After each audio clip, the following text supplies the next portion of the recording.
Welcome back to another technical video. Today we're going to be going through your question, answering it, and hopefully finding that solution. Guys, remember to stay just a little bit crazy like me, and hopefully you find that resolution. Now, let's continue on to the video.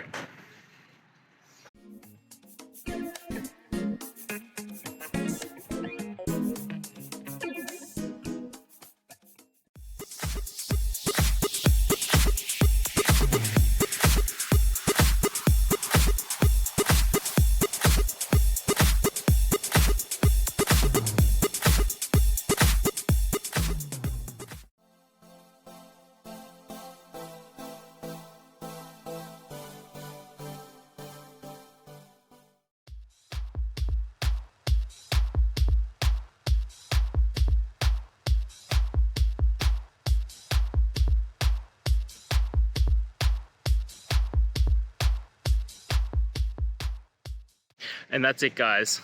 We've gone through. I hope you found your resolution and found the answer you're looking for. If it helped, please hit subscribe. I really appreciate it. And be on the lookout for more technical help videos. Have a good one.